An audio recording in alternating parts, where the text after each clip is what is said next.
নমস্কার,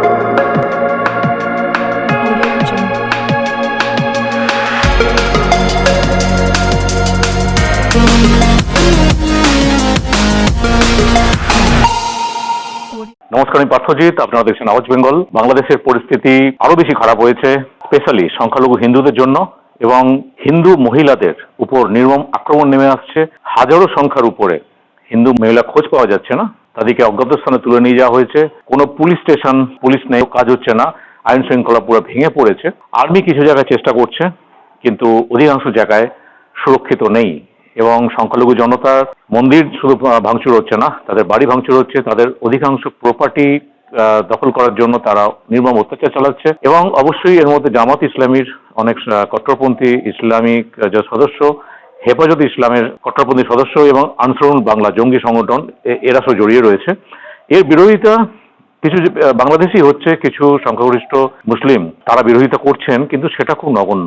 আজকে ডক্টর ইউনূস যখন প্রধান উপদেষ্টা সরকার আসে, ভাবা গিয়েছিল যে এটা অবস্থার পরিবর্তন হবে, কিন্তু উনি চুপ করে বসে রয়েছেন এবং কার্যত ভারত বিরোধিতা জিগির তোলানো হচ্ছে সংক্ষিপ্ত রাজনৈতিক ফায়দা ওঠানোর জন্য। তার মধ্যে বিএনপিও আছে। সব মিলিয়ে সংখ্যালঘু হিন্দুদের অবস্থা অত্যন্ত খারাপ। এবং এই যে একটু আগে বললাম, প্রচুর সংখ্যালঘু বাংলাদেশি হিন্দু মহিলার খোঁজ নেই, তাদেরকে কোথায় নিয়ে যাওয়া হয়েছে কোনো খোঁজ নেই। এইরকম একটা যে অবস্থা, সেই অবস্থা কোনো সভ্য দেশে চলতে পারে না, হতে পারে না। কেন ভারতবর্ষের হিন্দুদের মসিহা বলে পরিচিত মোদী এবং অমিত শাহ ব্যবস্থা স্ট্রংলি নিচ্ছেন না, সেটা জানা যাচ্ছে না। আরেকটা ব্যাপার যেটা হচ্ছে যে অবশ্যই রাষ্ট্রসংঘে শান্তিরক্ষী বাহিনী হস্তক্ষেপ করা উচিত, এবং সেটা বাঙালি হিন্দুদের স্বার্থের জন্য এবং তাদের বাঁচাবার জন্য। এই জায়গা থেকে কিছু সংখ্যাগরিষ্ঠ মুসলিম সেটা বিরোধিতা করছেন। এই নাক্কারজনক যে ঘটনা, সংখ্যালঘু নিধন, সংখ্যালঘুর যে অত্যাচারের উপরে, মহিলাদের যে অত্যাচারের উপরে, সেইখানে একজন চিন্তাবিদের নাম উল্লেখযোগ্য,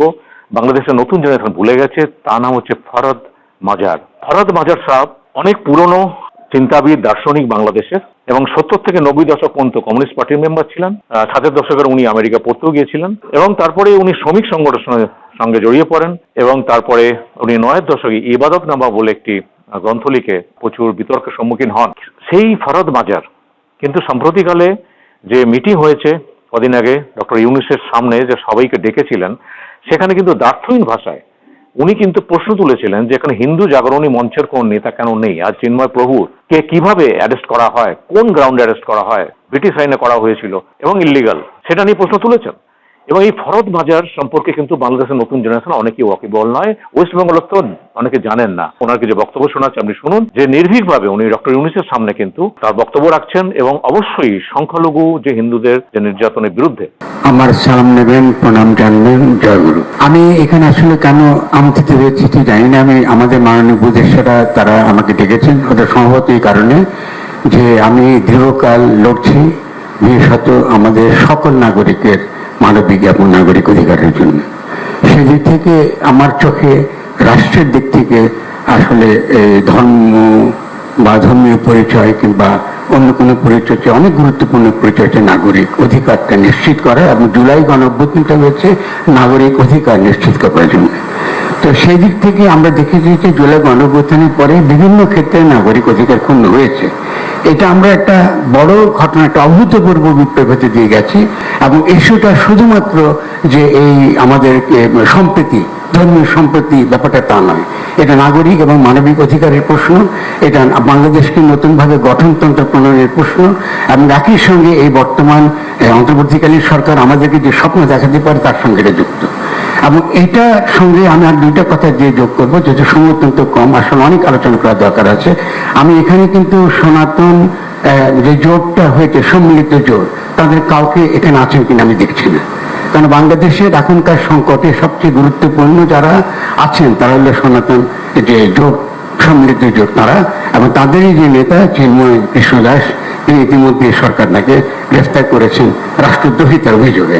এখন রাষ্ট্রদ্রোহিতা একটা কিন্তু ব্রিটিশ আইন, এবং আমরা কিন্তু জুলাই গণঅভ্যুত্থানের পরে এই ধরনের আইন নাগরিকত্বের উপর প্রয়োগ হবে এটা কিন্তু আমরাও আশা করি না যারা জুলাই অভ্যুত্থানের সঙ্গে যুক্ত ছিলেন। ফলে এখানে আইনগত দেখতে হচ্ছে যে একজন ব্যক্তি এখানে আপনার তার বিরুদ্ধে অভিযোগ করেছে, যে অভিযোগ করা হোক না কেন তিনি একজন একটা বিএনপি, তিনি একজন সদস্য এবং সেই সদস্য করেছে, পরবর্তীকালে বিএনপি আবার তাকে বরখাস্ত করেছে, তার দল থেকে বহিষ্কার করেছে, কিন্তু তার এই মামলাটা তোলা হয় নাই। ফলে দেখা যাচ্ছে এখানে একটা রাজনৈতিক দলেরও এখানে একটা উস্কানি রয়েছে পরিষ্কার, যেটা আমাদেরকে পরিষ্কার হতে হবে যে কেন এই মামলাটা করা হলো, এবং যদি তারা বহিষ্কারই করে থাকেন তাহলে সেই মামলা কেন তারা উঠে তারা করেন। ফলে আমাদের কাছে প্রশ্ন এসে গেছে, যারা আমরা জুলাই অভ্যুত্থানে ছিলাম এবং আমাদের উপদেশ সমাজে অনেকে আছেন, তাদের জীবন ঝুঁকি নিয়ে আমরা এই কাজটা করেছি।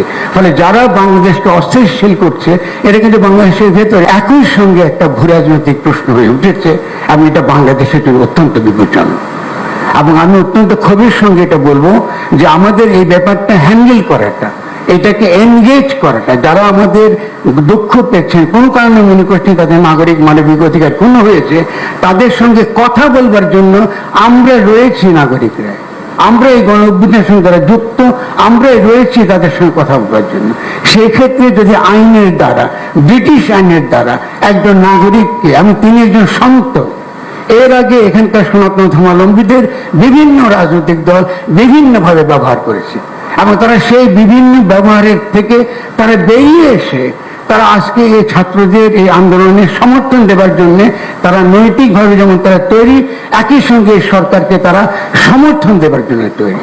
ফলে আমি আপনার কাছে বিনীতভাবে জানতে চাই আমাদের মাননীয় প্রধান উপদেষ্টার কাছে যে কি করে আজকে চিন্ময় দাশগুপ্তকে, চিন্ময় কৃষ্ণ দাসকে এখানে আপনার গ্রেফতার করা হলো, তার আইনি ভিত্তিটা কি ছিল, এবং একই সঙ্গে তার নৈতিক এবং অন্যান্য ভিত্তি, আন্তর্জাতিক মানবাধিকার, তাদের সমাবেশ করার অধিকার আছে, তার তো কথা বলার অধিকার আছে। এবং আমি নিজে ব্যক্তিগতভাবে চিন্ময় সঙ্গে কথা বলেছি, এবং আমার তাকে কোনোভাবে বাংলাদেশের রাষ্ট্রদ্রোহী বলে মনে হয়নি। রাজনৈতিক ভাবমূর্তি নষ্ট হয়েছে আমাদের, আমি অত্যন্ত দুঃখের সঙ্গে কথাটা বলছি। এতগুলো মানুষ মারা গেল, এতগুলো ছেলে পঙ্গু হয়ে রয়েছে, সেখানে আমরা এখানে বাংলাদেশকে একটা জঘন্য দেশ হিসেবে, যেখানে সংখ্যালঘুরা নিরাপদ নয়, এইভাবে আমরা আমাদের কাজকে সারা পৃথিবীতে আগে করা হচ্ছে। অথচ এই ধরনের লোকদেরকে, চিন্ময় যিনি যে সন্ত, তাকে নিয়ে আজকে সারা পৃথিবীকে বলতে পারতাম যে বাংলাদেশের সংখ্যালঘুরা আপনার মোটো আপনার অনিরাপদ নয়, তাদের উপর যে নির্যাতন হয়েছে, নিঃসন্দেহে সেই নির্যাতনের একটা অবশ্যই তার একটা বিহিত হবে। এখানে জীবত্ব সম্পত্তি দখল হয়েছে আওয়ামী লীগের আমলে। এখানে আমি জানি যে আরো যারা আছেন, বৌদ্ধ আছে, বিভিন্ন বৌদ্ধ মঠ আছে, বৌদ্ধ বিহারের কথা বলা আছে, এগুলো তো দখল হয়েছে এর আগে সরকারের আমলে। তবে এই সরকার তো উচিত ছিল এই যে বিষয়গুলো যেগুলো তারা আন্তরিকভাবে হাজির করার চেষ্টা করছে, এটা মনোযোগ দিয়ে শোনা। সংখ্যাগরিষ্ঠ মুসলিম ভাই তারা কিন্তু বিরোধিতা করছেন, কিন্তু সংখ্যাটা খুব কম। এই সংখ্যাটা যত বাড়ে, ফরদ মাজারের মতো মানুষের মানসিকতা যত আসবে, যত সামনে, তো তত কিন্তু বাংলাদেশের সংখ্যালঘু নিধন কিন্তু কম হবে, এবং বাংলাদেশের উপর বিশ্বস্ততা বাকি ভারতবর্ষের বা বাকি পৃথিবীর কিন্তু থাকবে। নাহলে কিন্তু সেই বাংলাদেশ বিশ্বাস হারিয়ে ফেলছে। সাবেক কিছু পুরনো সেনাকর্তাকে দিয়ে উল্টো পাল্টা মন্তব্য করা, আজকে কলকাতা দখল করবো, কালকে করবো, এই যে কমিক্স টাইপের কিছু ক্যারেক্টার সামনে নিয়ে আসা হচ্ছে, অবশ্যই ভারতবর্ষের বিরুদ্ধে যে জিগির তোলানো হচ্ছে সেটা কিন্তু অত্যন্ত অনভিপ্রেত। তাতে কিন্তু বাংলাদেশেরই ক্ষতি লং টার্ম সমস্ত দিক থেকে। ভারত তো দূরের কথা, আমেরিকা আমাদের সাথে টিকবে না ইনশাআল্লাহ। আমরা বলছি 4 দিনের মধ্যে আমরা কলকাতা দখল করে নেব। আমাদের কিন্তু মূর্তি পাহারা দেওয়ার জন্য নয়, মূর্তি ভাঙার জন্য। গোমূত্রর সন্তানেরা, তোমরা জানোয়ারের সন্তান, তোমাদের সাথে আমরা কি লড়বো? তোমরা জারজ সন্তান, বাংলাদেশের মুসলমানের সাথে লড়তে এসো না। বাংলাদেশের মুসলমানের সাথে লড়তে এলে তোমরা বর্ডারে শেষ হয়ে যাবে। সংখ্যালঘু নিধন বন্ধ হোক এবং সংখ্যালঘু মহিলাদের উপর এই নির্মম অত্যাচার বন্ধ করা হোক, তার যারা করছে তাদের বিরুদ্ধে কঠোর ব্যবস্থা নেওয়া হোক। আমরা আশা করব বাংলাদেশ সেনাবাহিনী সেই ব্যবস্থা নেবেন, এবং অবশ্যই যত দ্রুত সম্ভব নির্বাচনের মাধ্যমে যাতে নির্বাচিত সরকার যেন বাংলাদেশে প্রতিষ্ঠিত হয় সেটা আশা করব। আজকের মতো শেষ করছি, আপনারা ভালো থাকুন। সামনের দিনে আমি আবার আসবো বাংলাদেশের বিভিন্ন প্রোগ্রাম নিয়ে, আপডেট নিয়ে। আপনার প্রোগ্রাম ভালো লাগলে লাইক, শেয়ার অ্যান্ড সাবস্ক্রাইব করবেন, এবং কমেন্টস বক্সে কিছু লিখবেন। জয় ভারত, জয় বেঙ্গল।